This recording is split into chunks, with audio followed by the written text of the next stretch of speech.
Good morning to everyone. We're here October 7th. I'm on the East Coast. My name is Donnell Lane.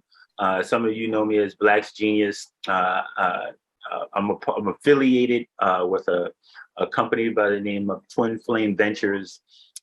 We have a brand that goes by Soul Surfers. I have a particular partner in that company of Twin Flame Ventures that I would like to introduce you all to this morning. I think you know her. She goes, I'm going to let her introduce herself. What do you go by? I go by a lot of names. Right now, my name is Big Island Girl with Twin Flame Ventures and Soul Surfer. That is my essence.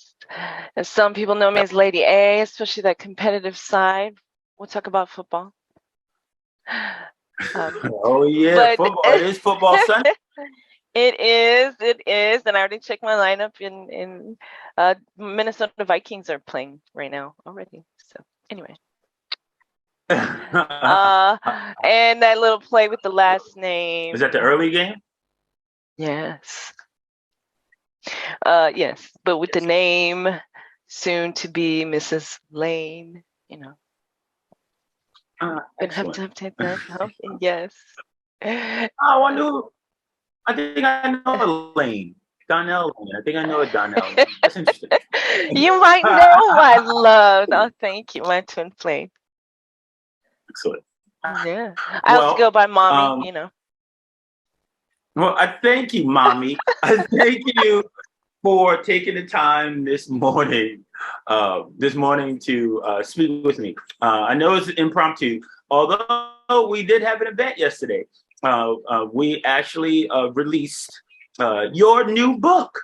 So, I want to, I know I'm on the East Coast and, we have all this stuff that we're doing. We're always all busy, but I wanted to take a moment to let's talk about this, man. Like, who are you? What was your inspiration for writing this book?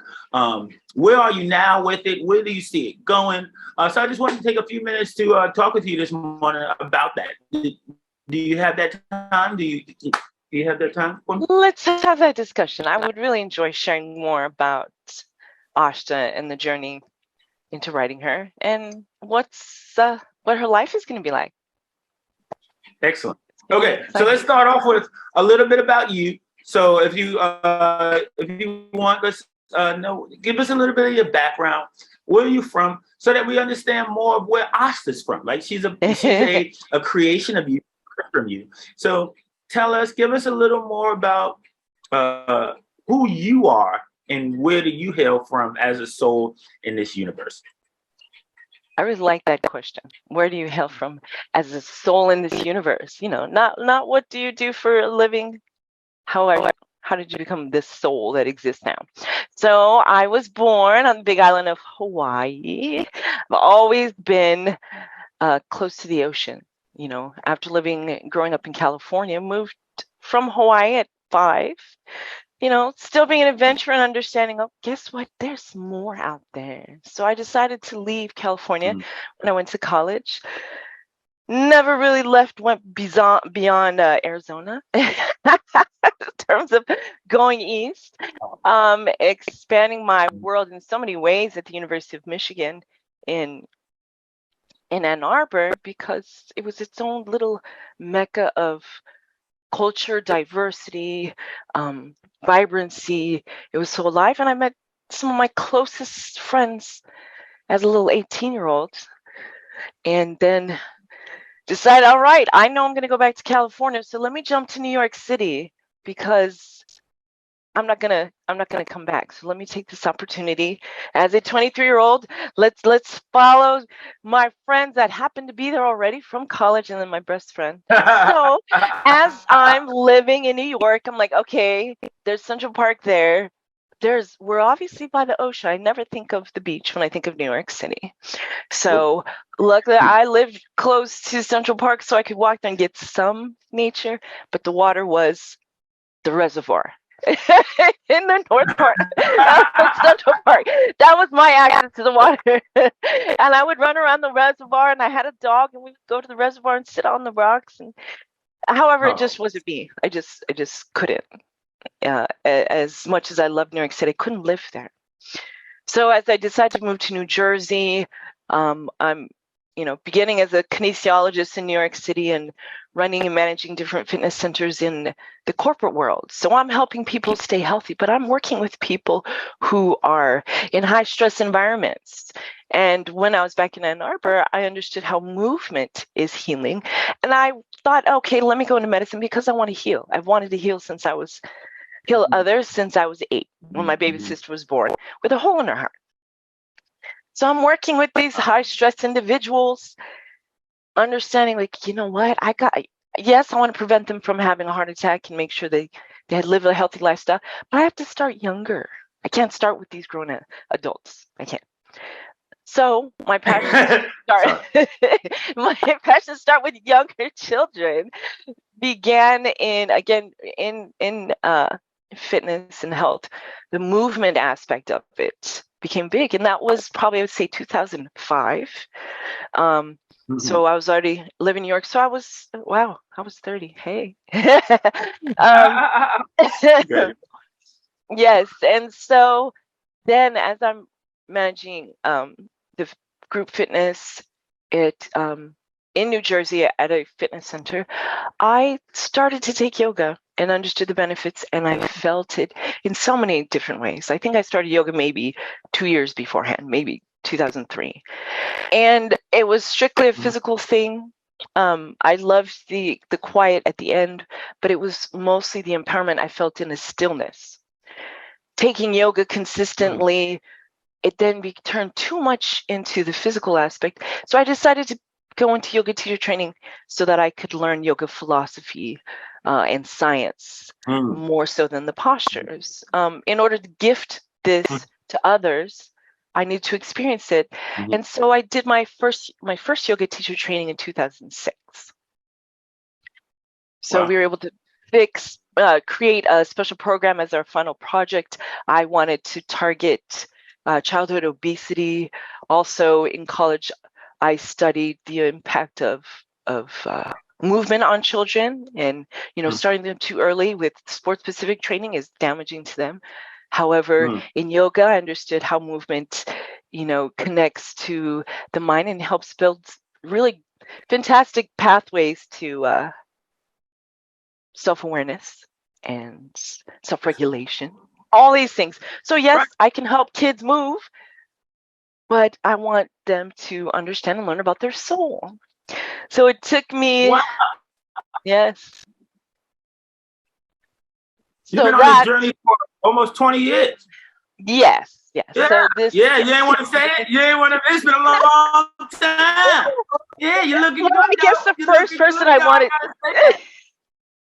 The first person I wanted to heal was at 8 years old, and she was a baby. So I guess I always wanted to work with children some way. And I also that's interesting because when I was 9 is when I started to enjoy writing, creative writing.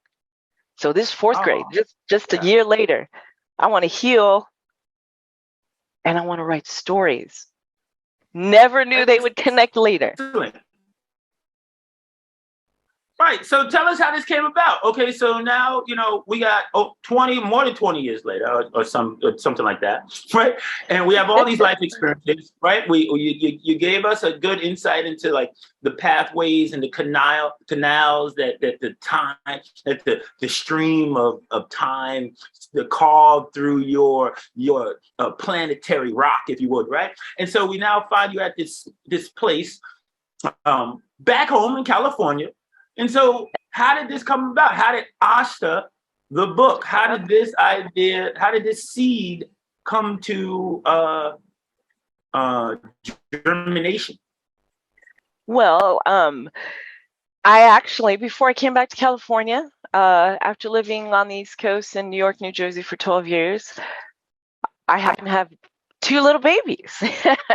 Moving back to Hawaii, I thought I wanted to raise my children there, but I was able to actually have the time to be quiet and actually swim with turtles in the ocean in different lagoons, and decided, okay, my life is really back in California. That's really want to create my life. And going through struggles, I actually ended up finding you, my love. Okay.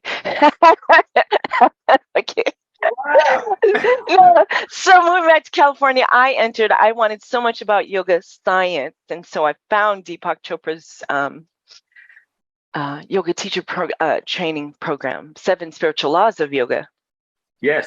And so that really got me rolling in terms of my own spiritual practice, understanding the laws and association with each chakra. And yoga philosophy is about a way of living and being, just being. That's it, just being.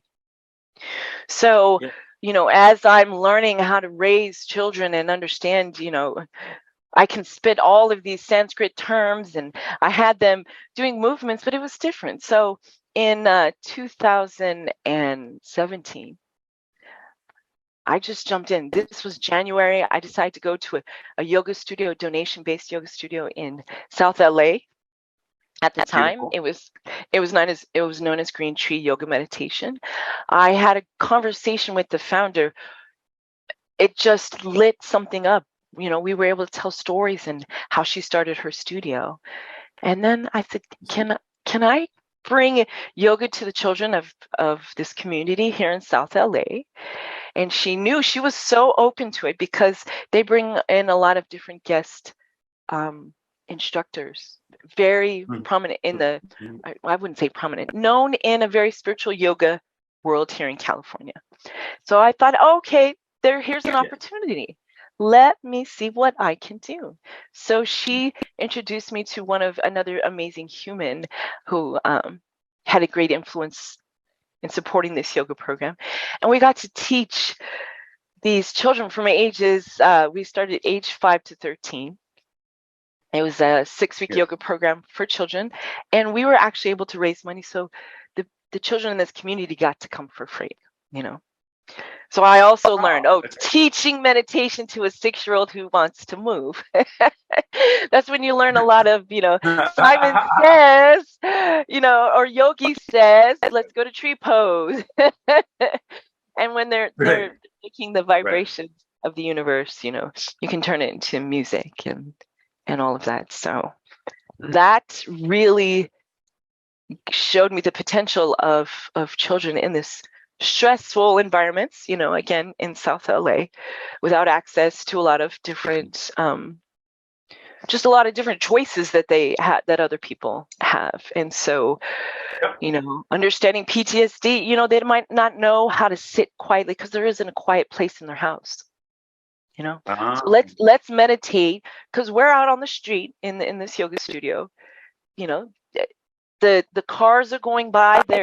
The way we have to lock the door, so they have to be able to meditate under actual extreme conditions. Not in the yoga studio, but we could simulate it.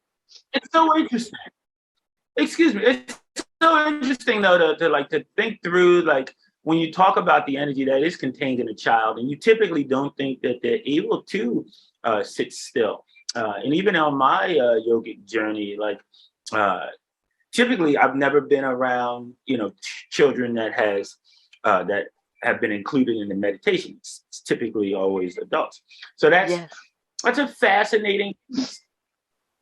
Yeah, that's a fascinating piece to go into. What was some of the things that you've learned from the observation of children meditating, the effects of it on those children? Well, you had to find different ways to introduce meditation. So we started with food meditation. So it's something that could focus on and center, and to bring them present, they had to look at the fruit. We talked about where it came from, how it's full of life. Being able to just isolate or bring your awareness. When you bring awareness to a certain thing, you can bring an intention with this awareness. So being able to look at the fruit, taste the fruit, be with the fruit, gratitude with the fruit, it could center them. Yes. And also, like, hey, we can get fresh food there, in certain food deserts in communities all over the country. Fresh food isn't always available. So understanding there's, before you get it, before it comes to the store or wherever you're able to get your fruit, it started in the ground from a seed. And that was actually the name of the That's fascinating. Planting the seeds. That sounds like social justice. That sounds like a trek into like a social justice warrior. Like that there's this,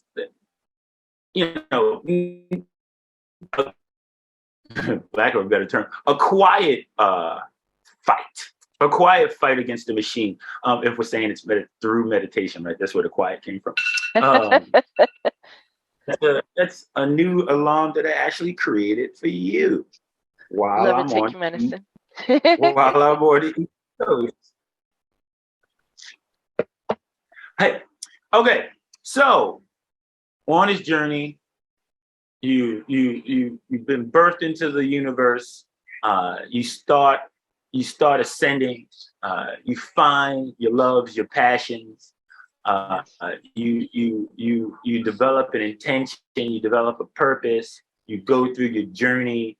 You fly to the East Coast, back to the West. Go further west. Come back to the East. Right. Well, east of your previous West.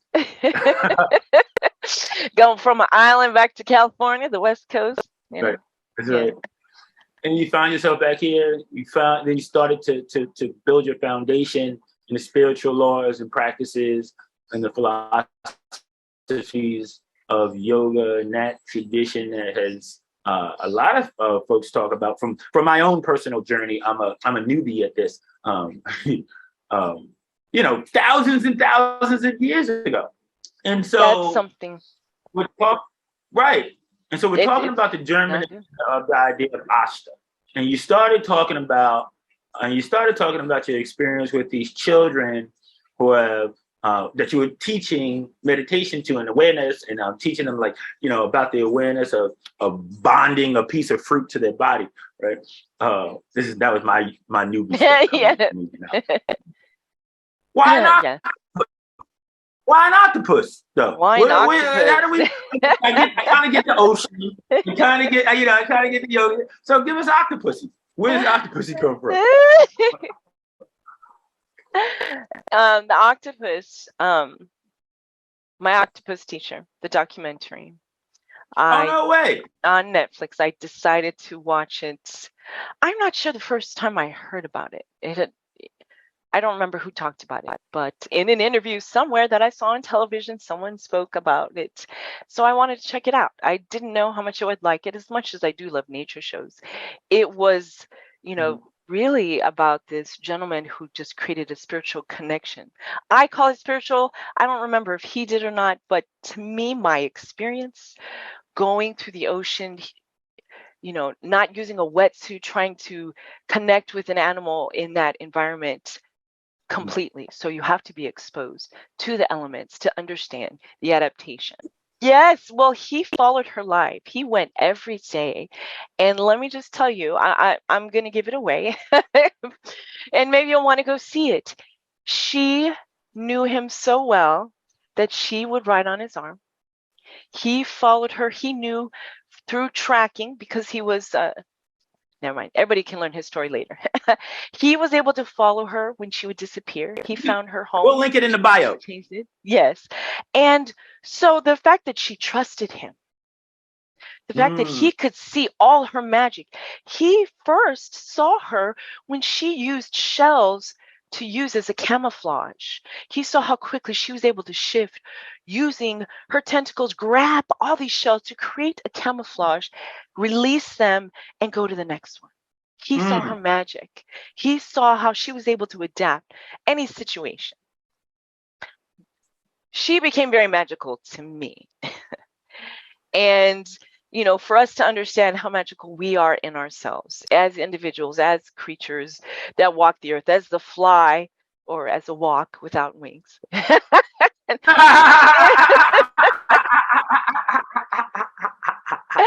As Miles, the 9-year-old in my life, says, what is a fly with no wings? A walk. Okay, so going back to the magic of the animals and nature, and seeing, you know, how there is a space for every creature, I got inspired because it's a place I wanted to live, but it's also, again, showing a potential. So Ashta came about because Ashta is the first part of Ashtanga. Ashtanga is translated to 8 limbs. And what a lot of people don't know about yoga philosophy is the asana, or the postures, is only one of these 8 limbs. So yoga is much more than most understand, at least in the Western culture. So Ashta, you know, an octopus has 8 limbs. You know, somehow it came. I didn't plan it. Ashta just came. That's her name. And it happened to make sense. And so this magical creature that is probably one of the most intelligent living beings on this planet Earth, in this humongous universe. And so she was an example. And it wasn't until I finished writing her, because she started out, I just wanted to express myself. And I remember I brought the story to you, and I thought it was only the introduction. So I'm going to write this story. It was just a story, not write a book, just a story. And I said, this is the beginning. I read just what I felt was the beginning. And you're like, that's an entire children's book. I said, really? Okay. And already when I write poems and all that, they don't rhyme. However, lyrically, when the story started to come out of me, it's like a song. Yes. It's like a song. So that's the story of Ashta. She came out, and you have this in your head. Oh yes. You're singing this song and you're writing down the words, imagery. Yes. How did you come up with the imagery? The imagery, I actually didn't see her colors. I didn't see her movements other than what I saw on the screen. So Ashta was interpreted by this fabulous young artist that we found, Nia Ling, and just using those words and connecting with her as her own spiritual being, Ashta came to life. And so I described what I wanted, and, you know, giving someone else the creative freedom to express themselves, regardless if it's structured by somebody else's words, they become inspired and something else gets created. So, you know, just like with releasing, you know, intention and allowing things to unfold, you know, that's what I did. I left it up to the universe, because the universe can dream bigger than I can. I got a philosophical question for you then. Yes. So if you say giving someone else, if you describe something to someone, be it an artist, and then they take that with the freedom of self-expression and express what they just received in written word, if you would, then can't that apply to AI art generators, since they're using text as an input and they have the freedom of self-expression to give you back as they interpret what you're writing? Yes, and it's funny you call that a philosophical question. Yeah.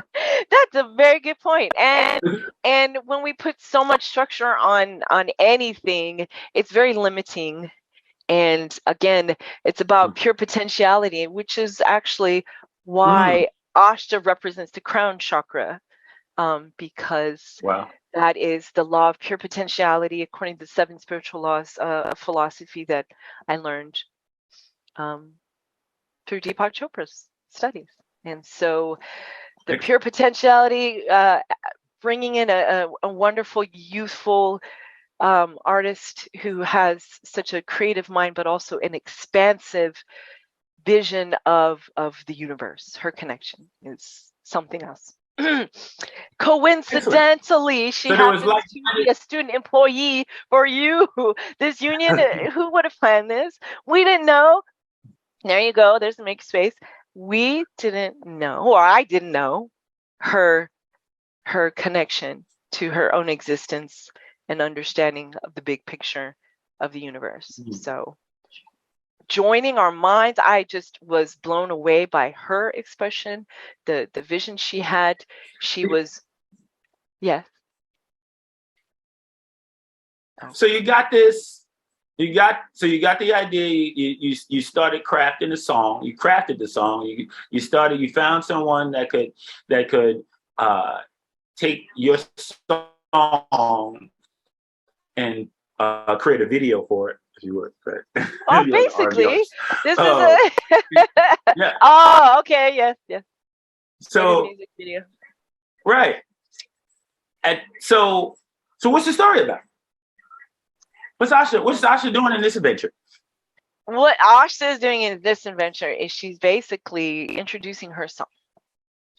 This is what I do. In the very beginning, she tells a story about all the things that she does or she's capable of doing, with the brains that she contains in her physical body, and how it allows her to adapt to any situation that she encounters in the ocean. And we know that is just a life to the fullest. You encounter so many different creatures that you don't see. You have no idea what you're going to encounter when you turn the corner. She swims so fast. However, as we're able to learn about an octopus and understand what creates that, we also have a moment to go see her meditate. So she sleeps in her home, in her den, and we understand meditation is about stillness, mindfulness, and awareness. And even in this constant motion and movement that she has, there's still a pause. And so it introduces children into the fact that, taking that moment to meditate, to connect who they are, to pause, this miracle existence. And so Ashta also introduces us, because this is a series that we are creating. That Ashta is the beginning. It's a book series.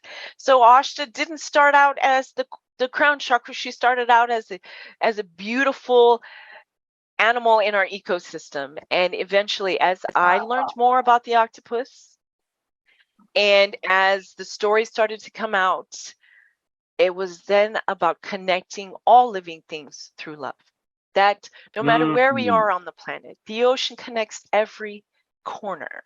And so Ashta understands this, and eventually we get to meet her friends. But it's something that is still emphasized in the book. After we learn about her, we learn how she is able to manifest her existence, but how we can all do the same, how we all have gifts to share with the world and to make this world a better place. Isn't that Man in the Mirror? Yes. Yes, that's right. So, and then. So is that what you want to do ultimately? Is that what you're trying to do ultimately? Is that the goal? Is it to make the world a better place? Like, is this so as an author, so now we have how you've gotten to your first birth of your creative process, if you would, and you're going to continue on. You said it's part of a series. Yeah. So what's your underlying goal? What's that little thing that you're trying to get to? Honestly, besides educating, because the other books have a lot of fun creatures in the ocean, basically about how we can all come together, understanding the gifts that the ocean actually provides. But it's so controversial, but who cares?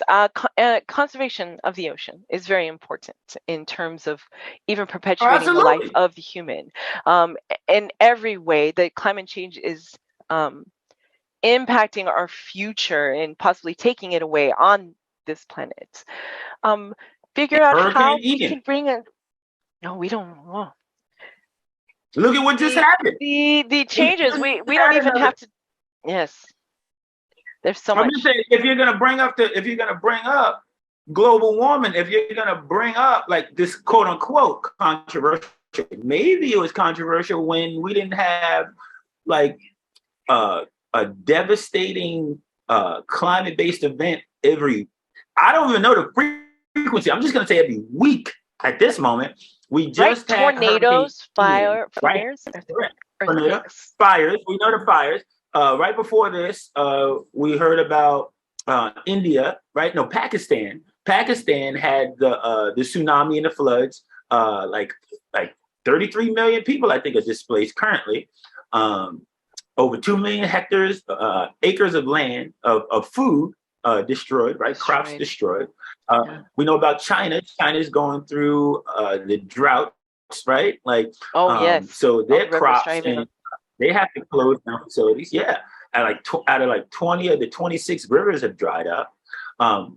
So it's not only impacting people with more water, it's also taking water from other regions. Us living in California, we know about this. We're about to go into the 4th year of our historical levels of drought, right? So for this round of drought, maybe this round of drought. Yes, exactly. I'm saying California's going through a lot of drought. It needs to be controversial. Maybe it does need to be controversial, so that.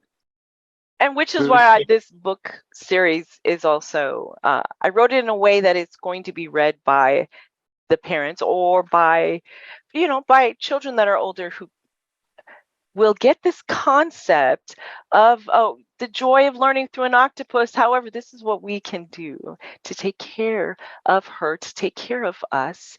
And so, ending the book, just this individual book, led to so much more.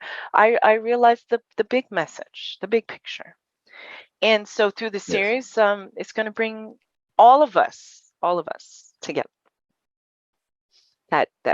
That little ant over there that might annoy you, or those dancing frogs that we see in the movies.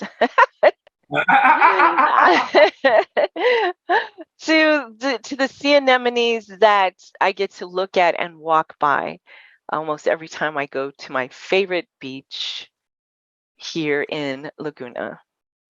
So it's okay. It's quite exciting. So tell me what's next. What's next? What's going on? What's good? What's good? What do you got in store for us next? You just surprised us. Woo! Look at her. Look at her. She is so beautiful. So beautiful and vibrant. She has lots of friends.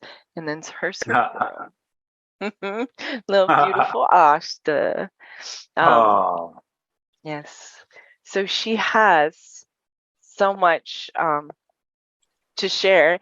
And I thought it would be really exciting to tell through other animals, marine life. And so we're going to be meeting Hermie. And Hermie is a hermit crab. He is the second book. And, Hermie is Hermie because that's what Miles named him. And when he was 8, I'm like, okay. I mean, even one of the lines in Ashta is from him. Didn't realize it. I went around and asked, I asked. And then I realized that the first time I ever read this story out loud fully were to my niece and nephew, Jack and Olivia. They had no idea, but I could see, okay, he was 3.5 and Olivia just turned, I think she turned 5. And you can see they're like, okay, I'm reading it from my phone. I'm okay. There has to be some vibrancy in this picture book to really to have it sink in. Because every time I described what Ashta was doing, where is it? I want to see. So yes. So feeling that excitement. I could have been making up and projecting it on them. I was excited to read it to children. I was so excited to share this. So Hermie came about. What I like about Hermie is that he represents actually the root chakra. So it's about the karma, the cause and effect of things, how everything, really begins with self, but you really have to understand self. So that has to be grounded. And in order for a child to understand that, if you know the life cycle of a hermit crab, which is quite exciting, and I can't wait to share the illustrations from Hermie. Hermit crabs don't make their own shells. They aren't born with shells. They have to go find empty shells wherever they are, whether they were, vacated by other crabs. They are constantly looking and changing shells. They actually go through this whole process. So a shell can represent all the identities that we battle with as human in this current life. We have to struggle with identity. Where do we fit in? We use labels in order to identify who we are. I'm a mother. Is that really who I am? I happen to give birth to children. I happen to be raising them, but is that my identity? Are we looking for things outside of ourselves to bring us happiness? That's another story that Hermie talks about. Am I looking outside, or is happiness here? So, as I grew from writing Ashta, I was able to share this in the story of Hermie. And Hermie has a friend who goes with him, and that she is in the third book. She has Hermie makes a great friend, and she teaches them about finding happiness within. So then you'll get to meet her later. And I won't give any more about what her her existence or being is. I will. I love her. Again, there's 7 books in this series, and they all represent a chakra. However, they also represent different aspects of life that exists on this planet of Earth. Wow. Where we're losing oxygen.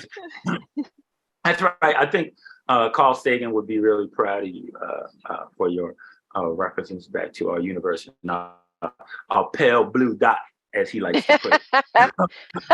Our pale blue dot.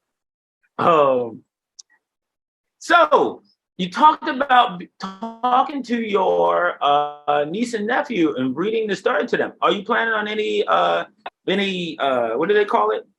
Reading. Like author reading? Yes. Yeah. Are you planning? Yes. Yes. Are we're gonna put that out? We're gonna put the dates out with this? Okay. Excellent.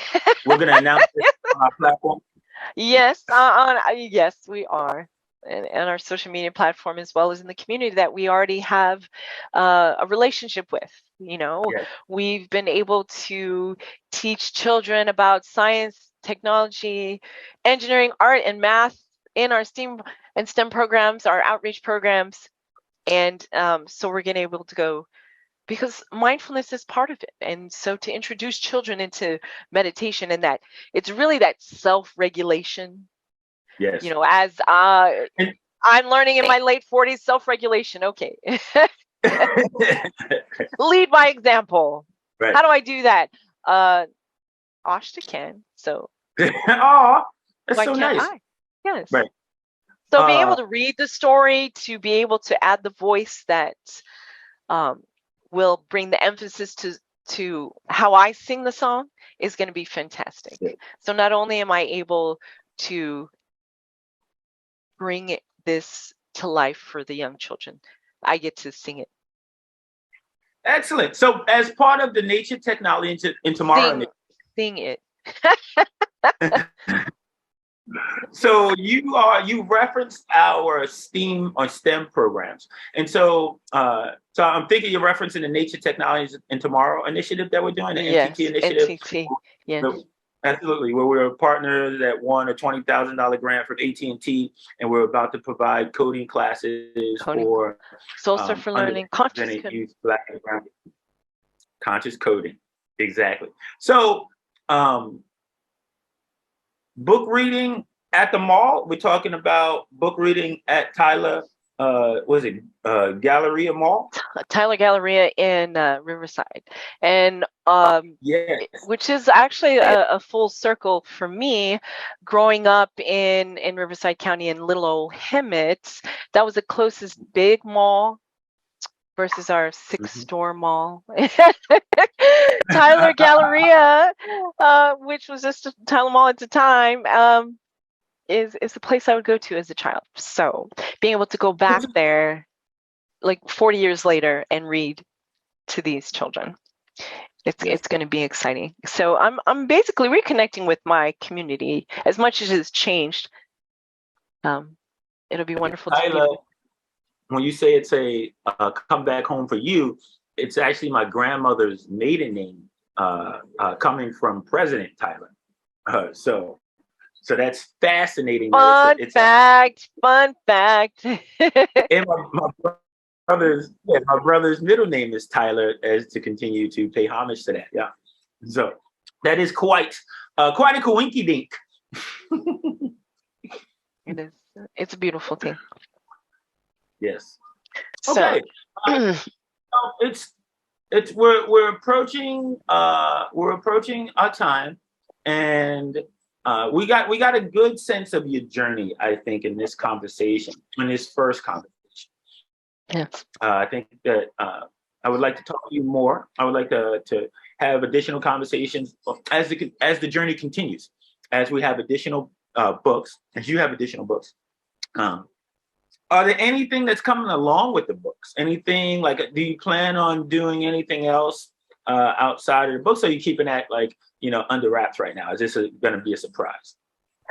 Well, I can share a few details with some of our very lucky friends who've already purchased Ashta or pre-ordered Ashta. We're creating some fantastic. I'll call them freebies because I want the surprise to be there. However, one of the items is going to be a collector's item that is going to connect all the books. So when you get each book, there's going to be something very specific to that book that you can bring together from all the books. So that is one of the freebies, and it's going to be really fun for us to create as expressions of these stories. So that's very exciting. Yes. I just want to share everything, the whole story. Each book already has its character and its theme and its voice, and to bring in the energy from those that I love and around me, and those that I observe, whether it be this sea anemone that connects with the sea moss on the rocks at the tide pools. Okay, I'm gonna go on now because I love the ocean. Are there any words of wisdom you would like to leave our audience with? Words of wisdom. I feel everything that comes to mind is what Ashta says. Oh, I can't even quote her. Let me just come from Big Island Girl, from Lady A, from Alicia. Oh, yeah, identities. What? Oh, yeah.